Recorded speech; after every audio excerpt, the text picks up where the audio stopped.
This is Gotham on TV Podcast Industries. We're back talking about The Penguin, episode 1, After Hours. The world wasn't built for guys like us. That's why we gotta take whatever we decide is ours. Because no one's gonna give it to us. We're not without a fight. I could have killed you. Could have put you out of your misery. But I didn't. Because you need a guy like me, Vic. But I gotta know. And I count on you to pull through. Yeah, I can do it. Huh? I can do it.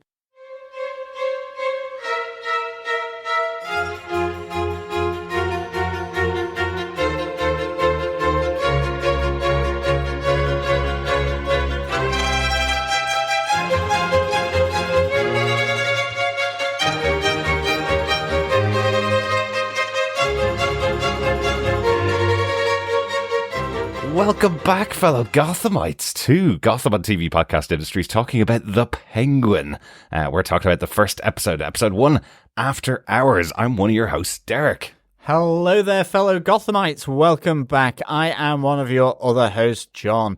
Great to be back in the DC's Batverse. Mm-hmm. It is fantastic to be back in the Gotham Batman Batverse universe. Absolutely. And covering the Penguin again. Mm-hmm. We did cover Robin Lord Taylor in Gotham for such a long time. Mm-hmm. So it's great to have another reimagination of this character in the form of Colin Farrell, as well as having, you know, the nods to Carmine Falcone from the Batman film prior to this, and Sal Maroni. Yep, absolutely. Absolutely. Can you imagine, John? It's been 10 years that we've been podcasting, but 10 years ago this weekend, the 22nd of August, is when the first episode of Gotham premiered, which was the inspiration to start our podcast. How cool exactly. Really good. So excellent being here to cover the Penguin series here on TV Podcast Industries. Mm-hmm. And thanks to those of you who have subscribed already to the podcast. If you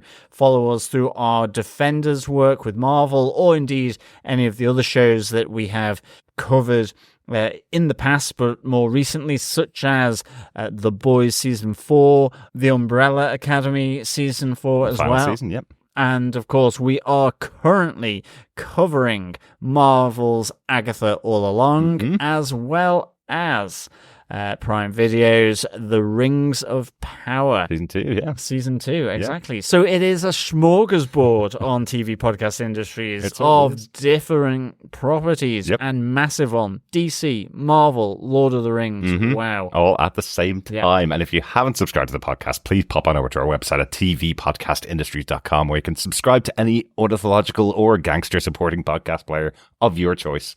We also want to hear your thoughts for The Penguin. Please email us into feedback at tvpodcastindustries.com, or if you used to email us to our old email address, feedback at gothamtvpodcast.com, go on ahead and email us in there. We'd like to get some emails in there. Absolutely. I haven't had any in ages, John. No, exactly. It'd be great it's great to be back on the old Gotham trail for sure. Yes. Yeah. I think it was the 3rd of March 2014 that we first published our first ever podcast on Gotham TV Podcast. It was? Yes, we recorded it in February, and it ended off being about 30 minutes long, and it was just the two of us. That's right. And now, 10 years later, we are covering the show that's kicked it all off, as you say. Exactly. So at least the characters, anyway. Well, exactly. But cannot wait to get into our spoiler-filled discussion Let's do it. of all things. Quack, quack. So, Derek, with that, what are some of the episode details of The Penguin, episode 1, After Hours? Well, The Penguin is based on characters created by Bill Finger and Bob Kane for Detective Comics, of course, spinning out of Matt Reeves' The Batman, so very, very connected to it. Notice that it's takes some elements from the Batman, the last couple of minutes from that movie, sets it about a week afterwards, setting up everything that you got. So if you want any more background after watching the first episode of The Penguin and you haven't seen the Batman, go back and watch it. It's a good way to catch up between now and the second episode of The Penguin. Yeah, definitely. Isn't it? We also have the podcast available here on TV Podcast Industries if you want to listen to our thoughts of the Batman after we saw it the first time. Yes, absolutely. Yeah. I do remember it being very long at 3 hours, but good. It was still good. Absolutely. But I think it was a late night showing in a roasting hot Irish cinema, which had weirdly a leaking roof halfway through it, I think, which no one knew until we'd left. That's right. But we still got to see it. So it was just approximating Gotham with the leaky roofs. It really was. That's all it was. But the show comes from the brand new showrunner here, Lauren LaFranc, who is the showrunner for The Penguin on HBO Max, on Sky, as we're watching it here in Ireland. Lauren LaFranc was previously a writer of Agents of S.H.I.E.L.D., one of my favourite shows. Yes. And the first show we were originally going to cover on TV Podcast Industries. It's the one that got away. It was. But she wrote 7 episodes of that show, and I was a producer on the entire series, all 48 episodes of the show as well. Yeah. This episode is directed by Craig Zobel. Craig is a really well-renowned director. He directed lots of TV shows, including Mare of Easttown, which starred Kate Winslet, a hugely appreciated show, really, really good show. He also directed 3 episodes of The Leftovers, one of my favourite dark shows as well. And he directed the movie The Hunt, which you may remember from COVID when we were all in lockdown. It was a really fun movie, but one that we all watched at home together, I think. Yes, yeah, absolutely. So, John, do you want to tell us what they gave us with your synopsis for The Penguin, Episode 1, After Hours? Sure. In the wake of Carmine Falcone's death and Riddler's attack on the flood walls of Gotham, the city is falling further into lawlessness, but Oz Cobb is on the outs. He's not trusted by the Falcone leadership, and after a slight made by Alberto Falcone, the heir to the Empire, Oz kills him and has to deal with the repercussions. He recruits a street kid, Victor Aguilar, to help dispose of Alberto's body as he fights to climb the ladder of Gotham's underworld. But Sophia Falcone, newly released Arkham resident and daughter of Carmine, thinks she's onto him. Staying one step ahead, Oz enacts an elaborate plan using Victor, which will pin Alberto's murder on the Falcone family rival, Sal Maroni, and leave him in the clear to take his rightful place as the King of Gotham. Well, that's the long-term plan anyway, it sounds like. Certainly is. And I did want to get a nod into Robin Lord Taylor's King of Gotham shout. I think they do actually kind of hint towards that, though, with this power vacuum. I think it's more the Kingpin is mentioned rather than the King of Gotham. Yep. But certainly this is a power vacuum play and the different pieces on that chessboard in Gotham. So really, really cool. Absolutely. But I think we should get into the full detail of this. I think before we do, though, what do you think of the Oz Cobb, rather than calling him Oswald Cobblepot or Oswald? Oz, I guess, shorthand, fine, but it's the Cobb bit. Yeah, the reason they chose to do this, Matt Reeves was talking about this in some interviews. He basically said that Cobblepot as a name just sounds really upper class, and because he's dealing with Oz here as this, lower level kind of criminal, not coming from a background of wealth, he wanted to make it sound like anybody could have the name Cobb. So he asked DC about it. They said, sure, why not? No problem at all.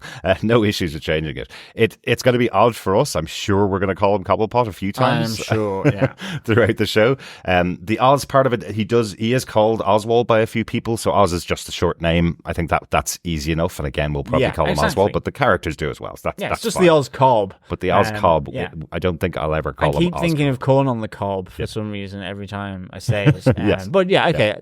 No, it's an interesting kind of way to get around the fact that, Oswald Cobblepot could come from more wealthy surroundings. In the past, he has, Yeah, exactly. I think all the versions that we've seen of him in the past, it comes from a much more wealthy background than we see. Yeah. But without further ado, let us get into our case files for the episode, our top 5 case note. Absolutely. Case note number 1, the death of Falcone, the new Kingpin of Gotham. So that's kind of where our kickoff point is here. We have, as I mentioned, we're 1 week after the death of Carmine Falcone. I love the way it's introduced here through the newsreaders on GCN and the Gotham City News, who are talking about all the events that happened at the end of the Batman movie to get you caught up. So you're not left behind. Yeah, it's real classic DC and Batman for me. I mean, I know other comic companies use the same kind of trope around the newspaper, but with DC, with Batman, and I think in particular with one of my favorite series of Batman and Gotham books, Gotham Central, they use it to such good effect. And here it's a great roundup and pick up after the Batman movie that is just delivered through the newsreaders to really bring you up to date. Really, really like that. And I really like the introduction here of Oswald, sort of everything's because of the flooding that's happened in the city. So you see the Iceberg Lounge, that was this jam-packed sort of lively nightclub. You see the sign is kind of all destroyed. Inside seems to have survived the worst of it mostly, but I like the fact that in effect, no one's going out anymore. Like this, the newsreaders are saying, the floods hit the poorest neighborhoods. Drugs, violence are increasing throughout the city. And so, this is all leading to the fact that no one's really going out. And the Iceberg Lounge has kind of, in a sense, almost at least temporarily closed up, or it looks like that. And we have Oz coming back to the Iceberg Lounge, which was where he could get his profile, as part of Carmine's mob.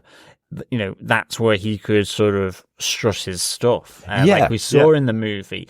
That's no longer there for him, and so he's kind of back at the bottom of the ladder here, but trying to figure out how to work his way up, how to sort of improve his position on that ladder. And at least initially, he knows where Carmine's stash of photos that he can bribe officials with is, and he goes to get them. Yeah, and he can get some jewels, he can get some diamonds to fund it all. It's interesting because if you watch the end of the Batman, you see Oz looking out over the city of Gotham just after the explosions have happened, and you can kind of interpret that as Oz is now coming up in the criminal underworld now that Carmine's dead. You could interpret that scene, and you could probably go into Batman 2 and have Oz Cobb here as the leader of his own criminal organization. This show is now telling you the story of how he will actually get there. So you kind of could misinterpret almost the Batman saying that he's taken over the empire, whereas this show is telling you actually he's been broken all the way down the ladder. He was a trusted confidant of Carmine Falcone, but nobody else really wants him around anymore. You hear it in the conversation when Alberto comes in and catches him stealing the stuff from the Iceberg Lounge. You hear Alberto going, well, my dad knew you were stealing from us, but you were smart. You were just stealing a little bit here and there and not enough to affect anything, but it was good for you to get your beak wet, as they say. No, I really like that. Alberto's talking about his father, saying, he always thought you were a good soldier, but you were a dirty soldier. As you say, just creaming enough off the top. And actually, I like this throughout the whole of this episode, this kind of notion of how good is Oswald Cobblepot, Oz Cobb. How good is he? In this case, in this moment, you have Alberto, saying Carmine knew he was good. He was a good soldier. Yeah. He was loyal. He knew he wasn't perfect, but Carmine put up with it because of what he brought to the Carmine cartel, effectively. That little creaming off the top was tolerated. Exactly.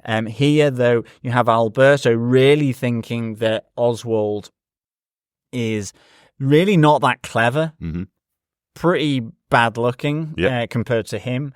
And I like the fact that later on in this episode, we have, the dynamic of who is Oz Cobb. How good actually is he? It's murky. Yes. And people don't really know, which means that they either fall on Alberto's side or Carmine's or Sophia's, because you have Sophia kind of leaning into this, saying, she can see Oswald's ambition, knows what he's capable of, and that he's more dangerous. So I kind of really like that. Absolutely. And it's something that I wouldn't have expected from this show before seeing it, obviously, but I didn't expect that they would take this concept of Oz trying to navigate Gotham and trying to navigate his way through this minefield of gangsters all around him to get himself to the top where he believes he belongs.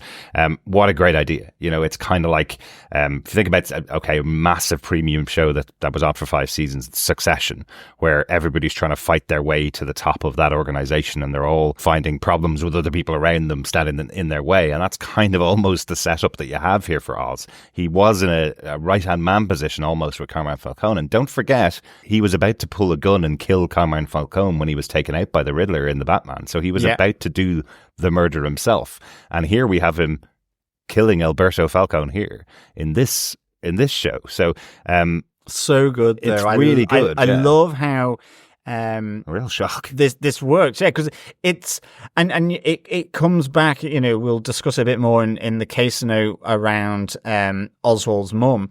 And this is what I mean. Alberto doesn't respect Oswald. He doesn't see he sees his worth only because his dad had it, but he's not really made his own assessment. Yeah. Otherwise, he just really, after we have Penguin telling the story of an old mobster that, you know, looked after his neighborhood, made sure that his neighborhood was taken care of, if they were in trouble or had financial issues, and that when he died, he was kind of given this huge funeral where the whole community came out. And Alberto has enough nous to understand that he's actually talking about this person, but realizing Oswald wants that for himself. Well, yes, initially he's kind of going, you know, that's not me. I'm not that kind of guy. Look at your small time thinking. I am the leader of the Falcone crime gang. And then he looks at Oz and goes, oh, hang on a second. This is you. This is who you want to be. You want to be that gangster that everybody in the neighborhood respects, and you still live in the neighborhood and you get this massive float. That's not going to happen for you. You know, it's a really interesting moment for him. Yeah, but he belittles him, he disrespects him. It's not just... Alberto believes Oswald's ambition is small by wanting to be this kind of quite limited mobster for a neighborhood, really having all the rewards of that in death rather than whilst they're alive. Exactly. And he disrespects that. He belittles, he laughs at Oswald, and Oswald pops him 3 or 4 times in the chest, killing him. The new leader of the Falcone cartel. Exactly. And I just really enjoyed this opening as we go to the Penguin titles. Really nicely done. Absolutely. Just the reaction. Absolutely. Loved it. And the reaction of Oz when he's going, oh God, what have I just done? Exactly. Like, he knows his reaction has killed Alberto and now put a massive target on his back. And let's just talk about the bigger picture before we move on to our next case. Now, the bigger picture of the Penguin at this time in his start in Gotham. This is when criminal gangs were run by criminal families. They were very mafia based, you know, it was very much running drugs and running guns. It was all the standard stuff that you get in Godfather, that kind of thing. Later in life, the Penguin is the leader of his own criminal gang who do massive schemes to blow up lots of places and take over the world, basically. So you're talking about a time where he's looking at other people and they're thinking his plans are small time. Yet in the future, all of these crime gangs, the Maronis and the Falcones, will be seen as small time gangs in comparison to the type of villains and bad guys that are in Gotham in the future. So that's where we are in the time with the Penguin. So I love this idea that Alberto is laughing at the person who will eventually become the kingpin of crime in Gotham. Oh, absolutely. Yeah, absolutely. Cool. Really good. But I think let's get on to our case note number 2. And in some ways, possibly the first member of the crime gang and cartel that Oz will lead, and that is Oz's new driver, Victor Aguilar. Yes. Really, really enjoyed just the whole relationship actually between these two. Firstly, Horenzi Feliz, who plays Victor, was in Marvel's Runaways, which I really, really enjoyed. And so that was great seeing him here. And I just loved how this whole thing kind of got set up where Oswald brings him in to his immediate sort of circle because he doesn't actually have anyone else. And Victor was trying to steal the tire rims off Oswald's car. He's the only one of the friends that kind of gets caught, and instead of killing him there and then, he basically gets Victor to help him with Alberto's body in a body bag and put it in the boot of a car. And it's just, I kind of just really enjoyed then how he says, right, get in, you're driving the car for me. You wanted it anyway. Exactly. And I kind of really enjoyed that whole sequence of them in the car where you can see or get the sense of Victor trying to just weigh up Oswald. Like, when's he going to shoot me is effectively what he's thinking. When am I going to get killed? How much longer do I have left? And Oswald's kind of still, like, he's taking photos of Alberto's phone because one of the main things that came from just before his death was that there was this whole new shipment of drugs. Again, it's another part of Oswald's ideas as to how he could become bigger than he is. This is a new drug. It's going to eclipse the current big drug in Gotham that's peddled by the Falcones and Oswald, which are the eye drops.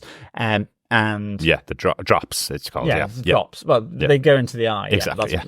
And so I just liked how there's this tension in this car as, you know, like Penguin goes to meet Eve, his hooker, effectively, in order to get himself an alibi for the whole night from 10 onwards. Sounds like a fun night. But not from Eve.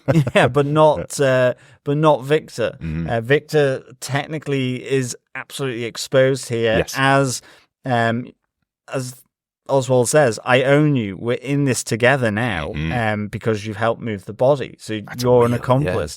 It's a real scary part of the whole thing. You know, again, they went out to steal rims off an expensive car in Gotham City, and here he is now. Suddenly, he's potentially going to be second in command of a crime organization if Oz gets his way, right? So you never know what's going to happen in Gotham City. There's even a moment when they're sitting around, I think it's when they're having food together, and Oz just goes, wow, this has just been a really bad day. And I know Oz was saying that from his point of view, but I was thinking from Victor's point of view, this is a really bad day. You know, something that maybe 5 minutes stealing a few rims to get, you know, maybe $5. Well, it was what he was going to get, and now suddenly he's indentured servitude, basically, to Oz Cobb.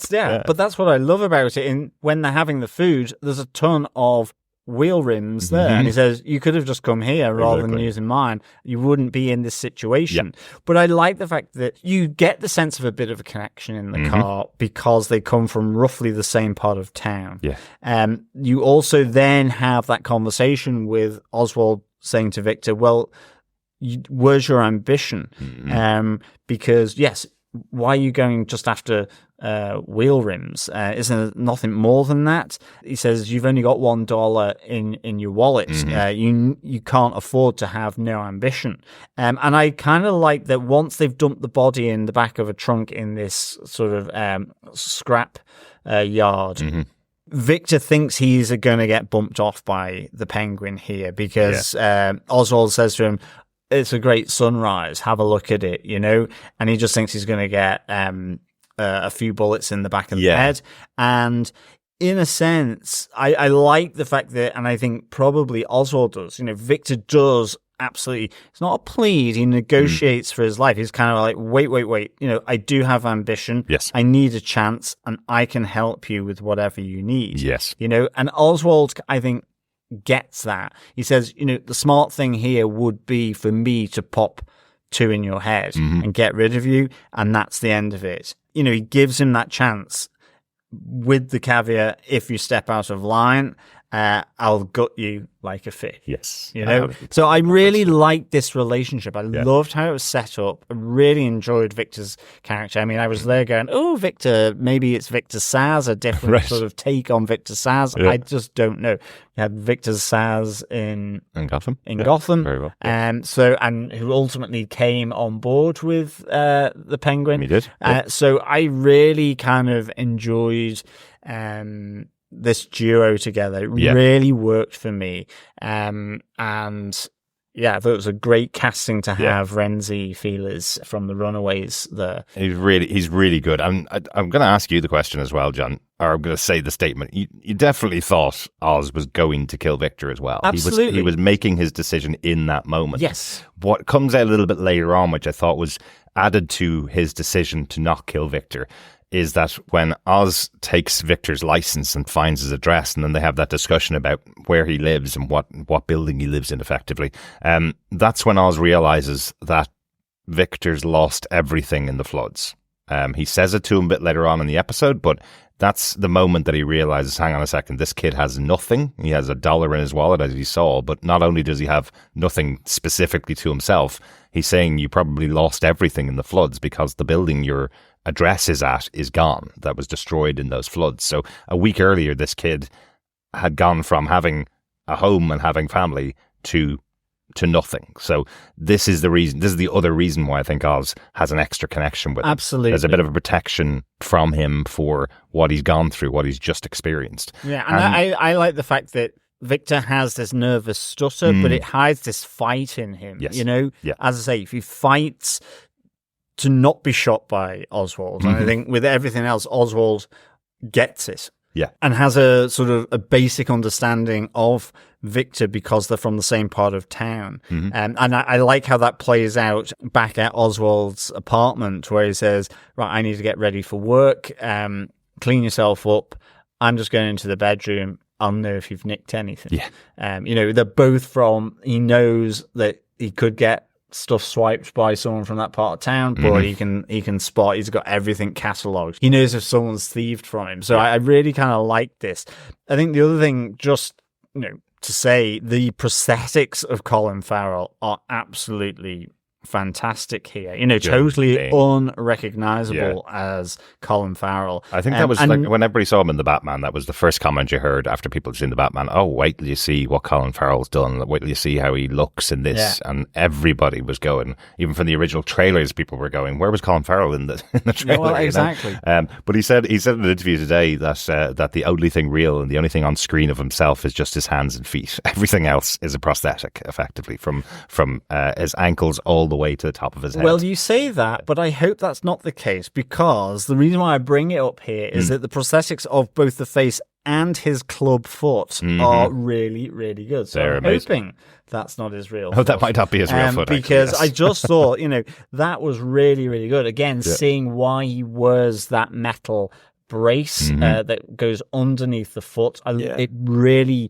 you know, that opening where he's walking from the Iceberg Lounge back to his car before he dumps the body and sees kids, you see the waddle coming from this metal appendage that's required around his foot, and you see that foot, and it's really, really good. Just so twisted looking, and again, just for that moment, in a sense. So I really, really like that.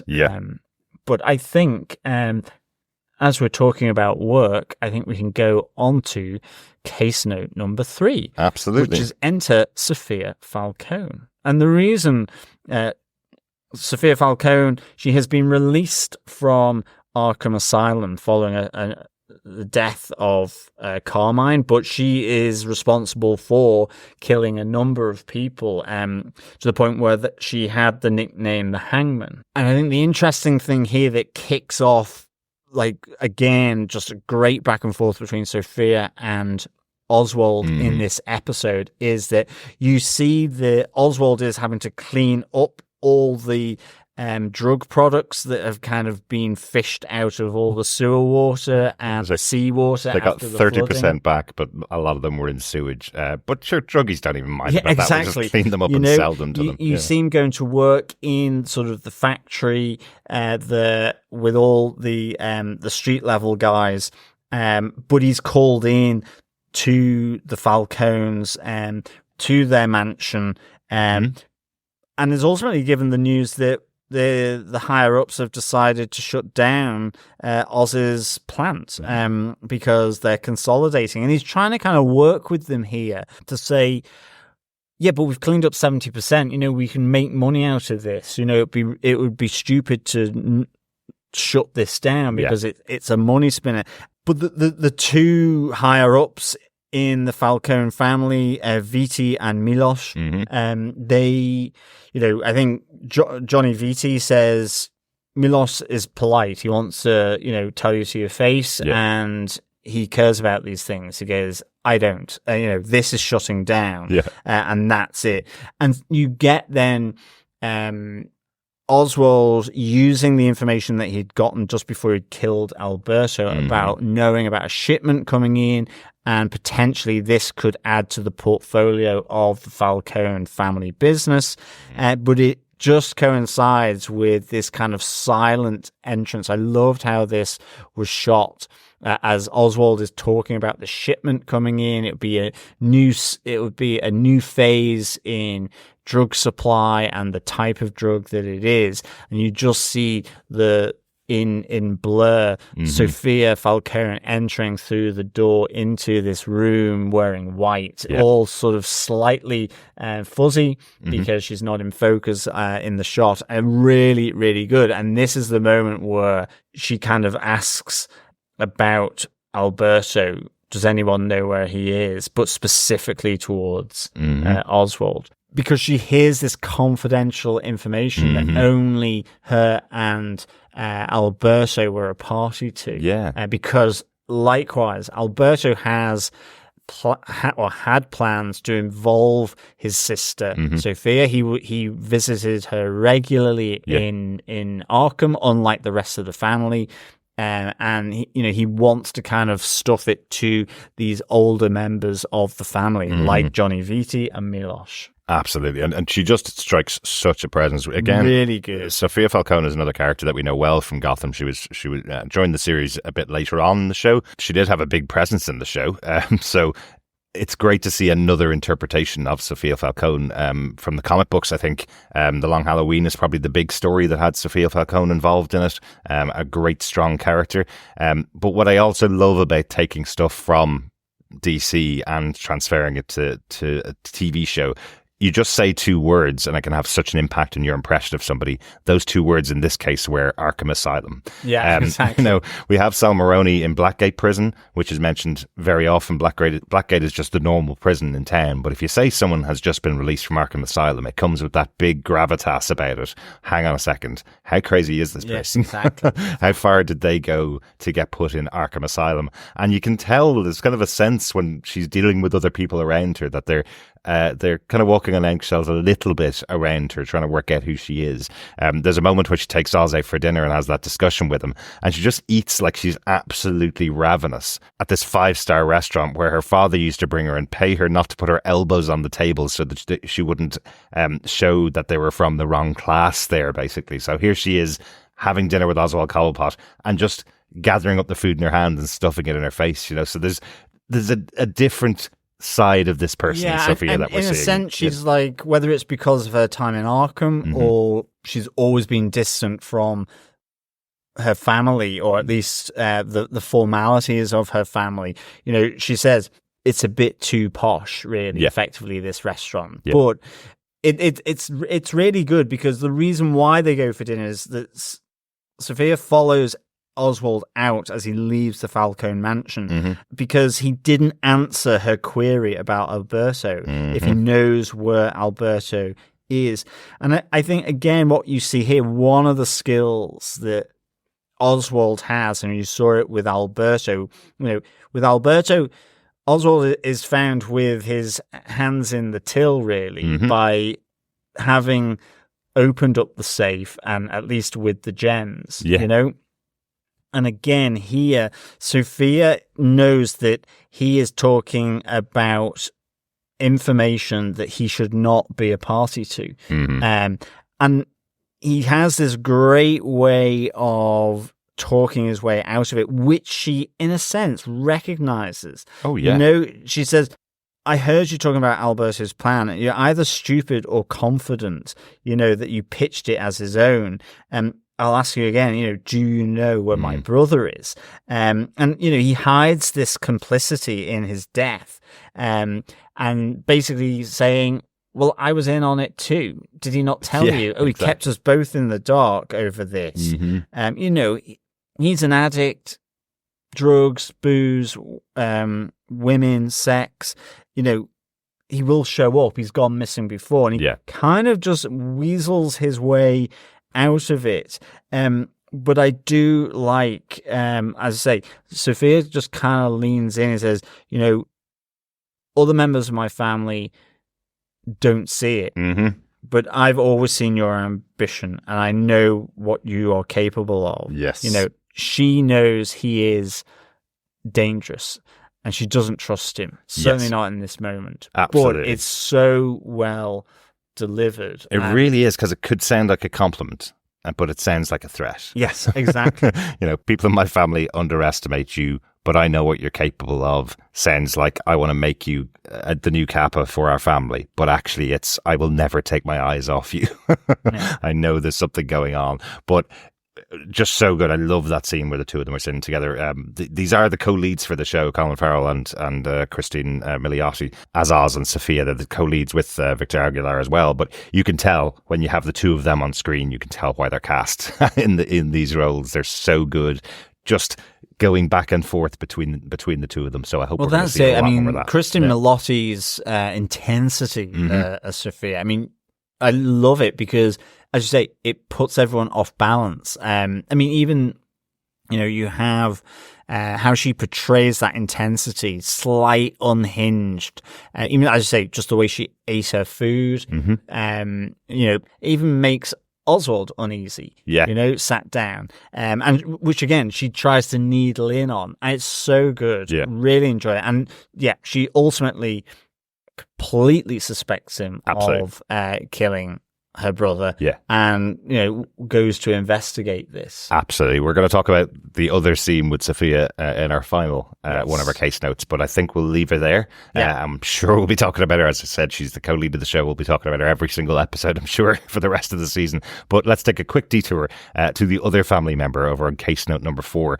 Mama Cobb's Big Strong Bull is our case note number 4.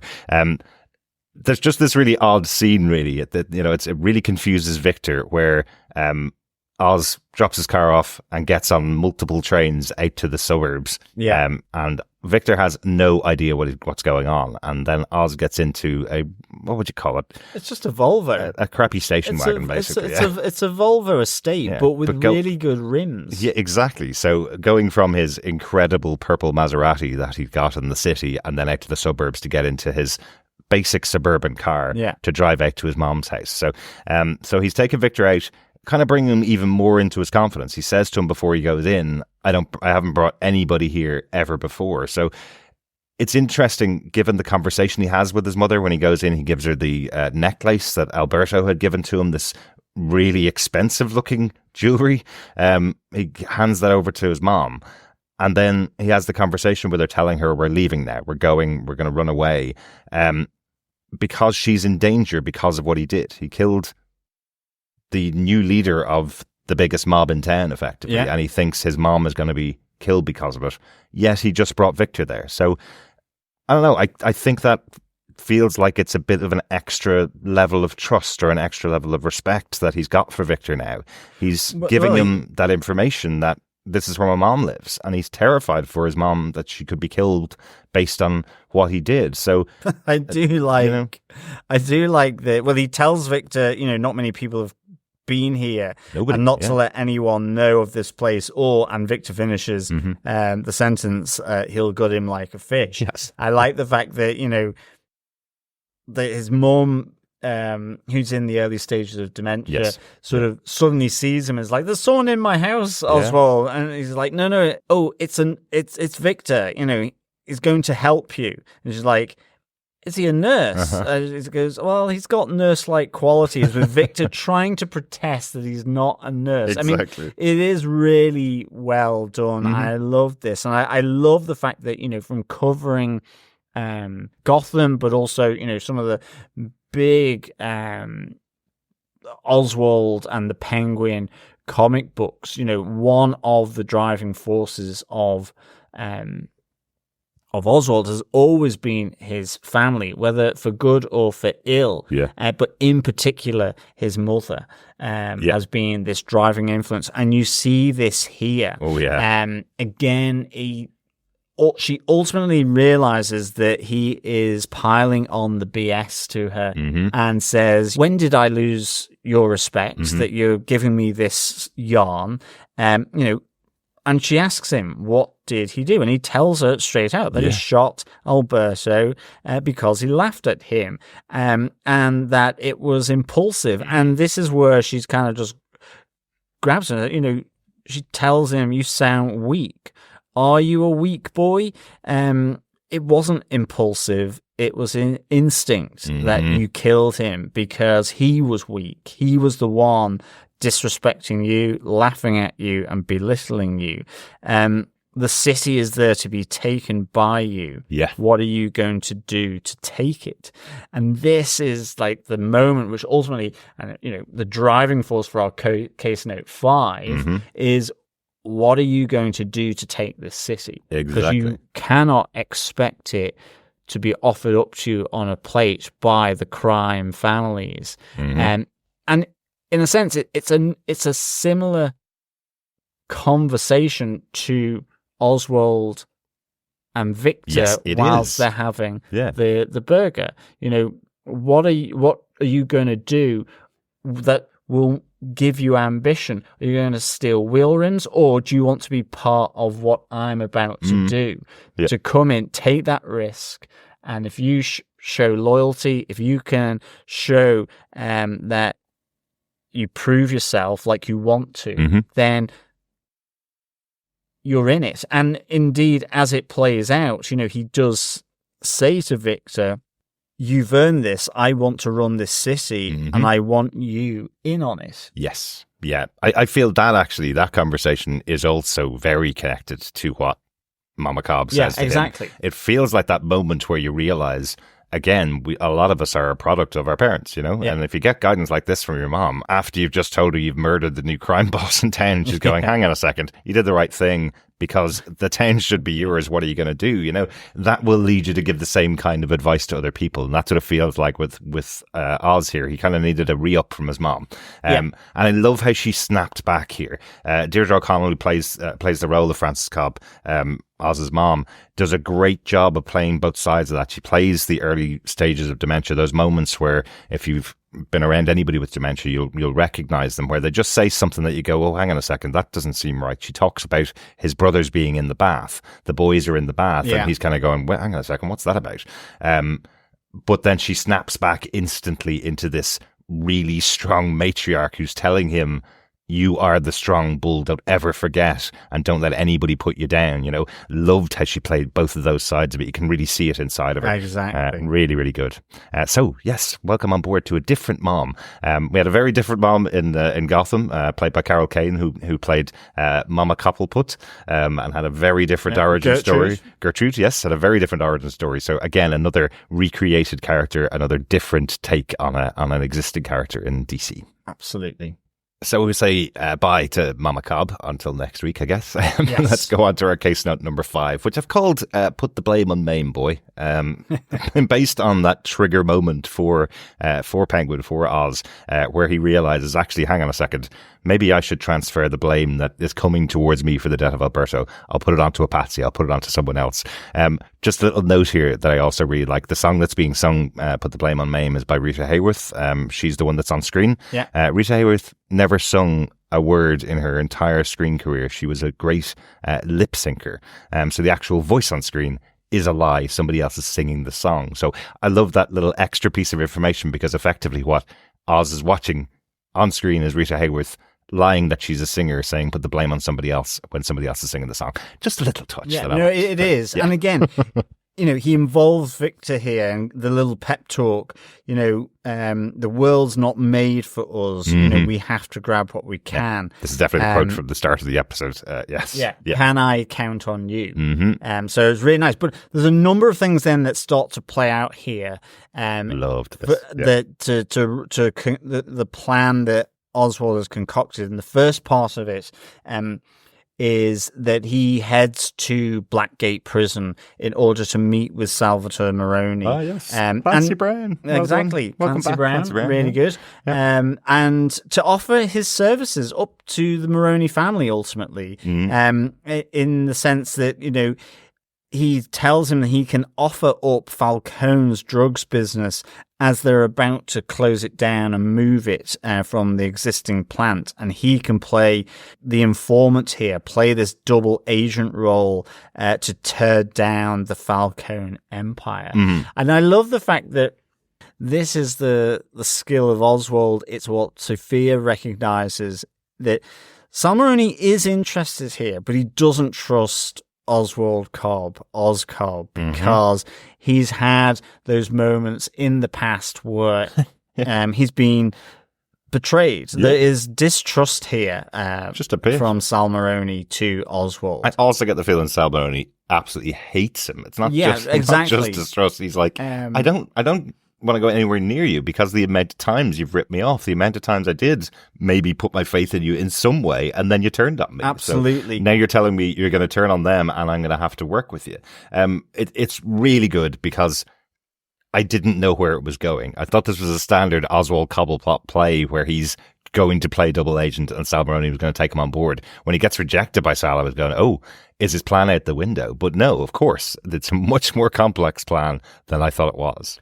It is, but it's also it plays to the respect, disrespect, the belittling, and it's here that he hands to Sal his signet ring back, and tells him that the Falcones have been flaunting their disrespect for him for years. Carmine wore it, and then Alberto had worn his ring that they had taken from him and flaunted it. It doesn't even say it's the big FU to the Maroni family. Not only are we a bigger crime gang than you, we've also got the signet ring of power from your father, who we got into prison into Blackgate. So it's really good, and that's ultimately where he leaves it, because it plays out then with him being chased after he's been to Blackgate Prison by Sophia's guards or bodyguards, because they have been investigating Oswald. Her distrust has led them to that, and he gets chased down and caught and ultimately brought back to the family mansion for interrogation. Oh, that moment where the guy catches him in the car. So where he hides in the boot or the trunk of his car, gets back out, the guy fights against him, and he uses the air freshener that he commented on to stab him in the eye, and then he walks backwards and gets run over by a school bus, and all the kids on the school bus are starting to look at what just happened there. What just hit? I thought it was fantastic. It was and really then he gets good. knocked out and taken away. But I also like the fact that the car's parked up. Sophia's bodyguards arrive in, and there's just this whole street with umbrellas up. And they would go rushing in there, and he pops himself out of the trunk of his Maserati. Exactly. Yeah, really good. Smart ass. But he ultimately gets caught and then interrogated. Yeah, and this is what I mean about having Sophia Falcone being a former resident of Arkham Asylum, because that interrogation scene, you could tell it could go any way.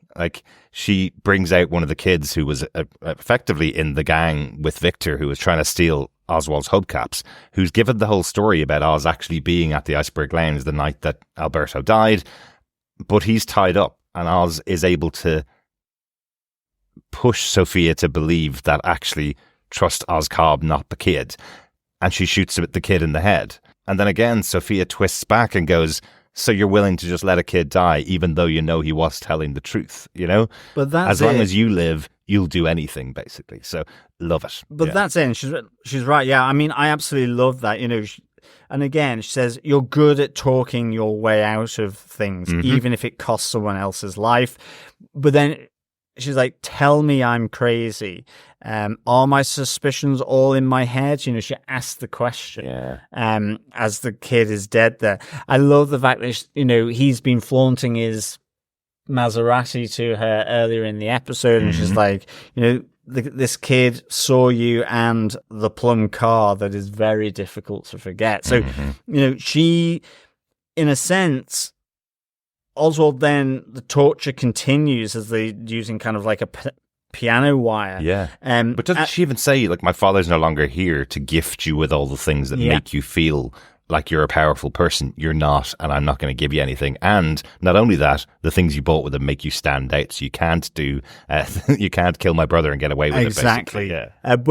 And he is ultimately saved by the car horn and Victor coming through on the plan that they've gone through, which is the car that they dumped Alberto's body in is driven onto the Falcone estate, crashes into the fountain, and in the trunk there is the dead body of Alberto with his little pinky finger cut off, and with payback scratched into the underside of the boot lid. Yes, very smart. So, and I love the fact that there's this huge scream from Sophia as she sees her dead brother, but also the only brother that gave any thought to her while she was in Arkham, and you have Oswald chuckling to himself in the conservatory, butt naked,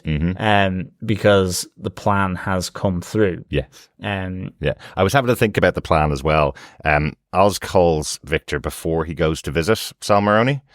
So think what's supposed to happen with the plan, and it goes to voicemail, sorry, the most important part.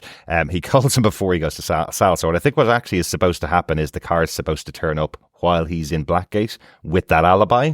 It's just coincidental that he's captured by Sophia, beaten, and is being interrogated when the car arrives. It's really fortuitous because he has an even more airtight alibi because he's sitting right there in the room with her. That's really fortuitous. So this has worked out really well for him. But the actual plan, I think, was for it to happen while he was in Blackgate or on the way back from Blackgate. He wasn't intending to get kidnapped by Sophia. I don't think he ever intended to be on the property of the Falcones. No, I don't think he was. I think that good a plan. He rode his luck there. No, for sure. And even I do like the fact that when they get the slushies together, he says, well, you know, you did kind of deviate from the plan. It was supposed to be his head. That would have been more of a message.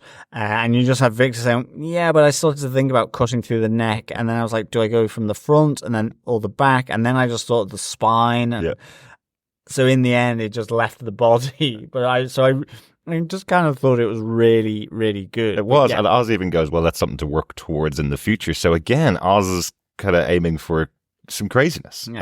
There is a little moment when he's in the car with Victor and he sees the destruction and damage that's been left behind by the Riddler's plan from the Batman, and he goes, look what that crazy did to this city. And I'm not sure how to take it. I know he knows how much destruction is there and how much it specifically impacted Victor, but I don't know whether there's an air of admiration in what the Riddler has done and what the Penguin is seeing has been the destruction that he's wrought. You know, it's the news report right at the beginning said this damage has made the criminals even more criminal, effectively. It's turned to lawlessness. The police can't do anything. So I wonder if there's a little bit of Penguin kind of going, oh, maybe I'll get my chance to do something as big as what the Riddler did, but not in the same way, not as a destructive way.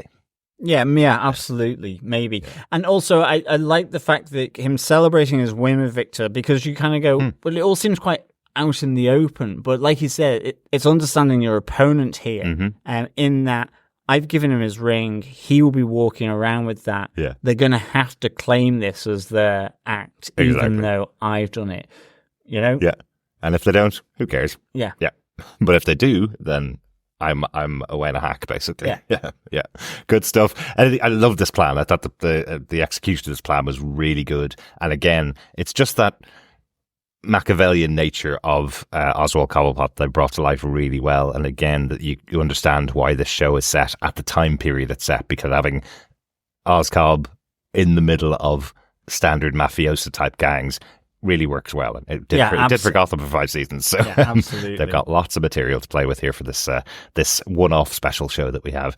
Any other notes, any other thoughts that you have, John, that you want to talk about in our final piece before we close out? No, not for me. I just have a couple of quick notes. One that I really liked, a little Easter egg that's in there. If you noticed where Oz was going to his jewelries, or at least he either lives there or he owns it. I think he lives there.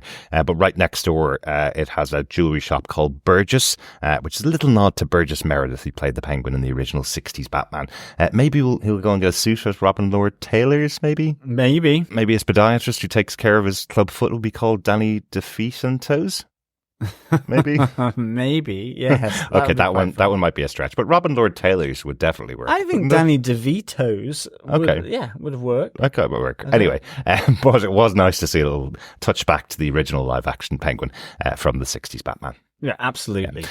101, just to mention, Carmine Falcone is no longer being played by John Turturro.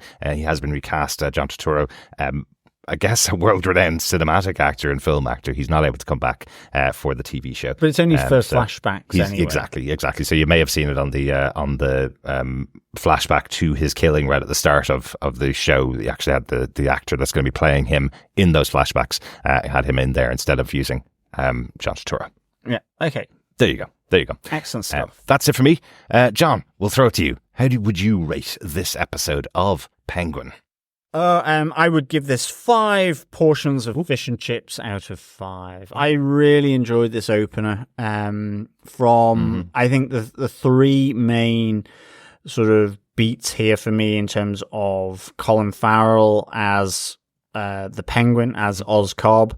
I think Christine Milioti as Sophia Falcone. And then Renzi Feliz as Victor Aguilar. I really just enjoyed them. There's some real great moments between Victor and Oz, and Oz and Sophia. I think sort of wrapped up in this is this concoction of a plan after one was, say, an impulsive shooting of Alberto, the heir to the Falcone family, but I think possibly we're underestimating Oz by suggesting that, like a lot of other people have done, of which Sophia is not one of them, and that makes for possibly some really good butting of heads coming up in this show, and I really want to see Victor's development as a right-hand man, possibly to Oz, and maybe get some knives and becomes Victor's ass, John. Maybe some knives, absolutely, and to see what influence Mama Cobb is on Oswald. It'd be really interesting to see how much Mama Frances Cobb plays in this series. But I absolutely loved it. So yes, 5 portions of fish and chips out of 5 for me. Fantastic. Gutted fish as well. Absolutely. Got to be gutted fish here in the Penguin. That's it. We are recording in advance of the episode coming out. It's coming out on the 19th of September, which we're really looking forward to seeing what the reactions are. The reviews have been coming in over the last couple of days, and they've been going really, really well. And we, of course, want to hear your thoughts. We'll be doing our Criminal Comms feedback section next week, or maybe Criminal Cobbs feedback section? Maybe. No, Criminal Comms. You can email us to feedback@tvpodcastindustries.com with your thoughts about the episode, or pop on over and join us on our Facebook group at facebook.com/groups/tvpodcastindustries, where I'll have a spoiler post up for every episode of The Penguin as they come out. Big note here, though. There is a break from The Penguin. It is moving to Sunday night. So on the 29th of September, the second episode comes out, Inside Man, second episode of The Penguin. So you'll have 10 days to watch The Batman and listen to our Batman podcast, I guess. Excellent. We also, fellow Gothamites, have our Iceberg Lounge quiz as well. Yes, we do. This series of The Penguin. So, fellow quizzers and fellow Gothamites, yes, here is the first question of the Iceberg Lounge quiz for this series of The Penguin. What drink does Sophia order at the meal with Oz Cobb, and with how many olives? Oh, very good. I could only remember the number of olives, actually. So so that's good. I like it. I like that our first question in the Iceberg Lounge pub quiz is a drink-related question. That's definitely always good. John, do you want to give the question one more time? Absolutely. What drink does Sophia order at the meal with Oscob, and with how many olives? Fantastic. That's the first of 8 questions for our Iceberg Lounge pub quiz. There'll be one every week on each of the episodes. And all you need to do at the end of the series is send in the correct answers for each of the questions to feedback@tvpodcastindustries.com, and you could get your hands on some Penguin goodies. Absolutely. Good luck, fellow quizzers and fellow Gothamites, if you're partaking in the Iceberg Lounge quiz. Absolutely. Thanks so much for joining us. As I said, we'll be back next time on the 29th of September with our chat all about the Penguin, episode 2, Inside Man. Yes, and make sure you stay subscribed to the podcast. And, of course, share the podcast, because sharing the podcast is, of course, sharing the love. And the fish and chips. And the fish and chips. Yep. We are also over on Patreon and Buy Me a Coffee, if you want to support us in that way as well. Absolutely. Patreon.com/TV Podcast Industries or buymeacoffee.com/TVPI. And you can support us there if you'd like to. Otherwise, we'll talk to you next time. Yes, thank you so much, fellow Gothamites, for joining us for this first episode of Penguin. It is great to be back in the world of Gotham and Batman. Until next week, of course, keep watching, keep listening, and of course, keep waddling. Bye. Bye.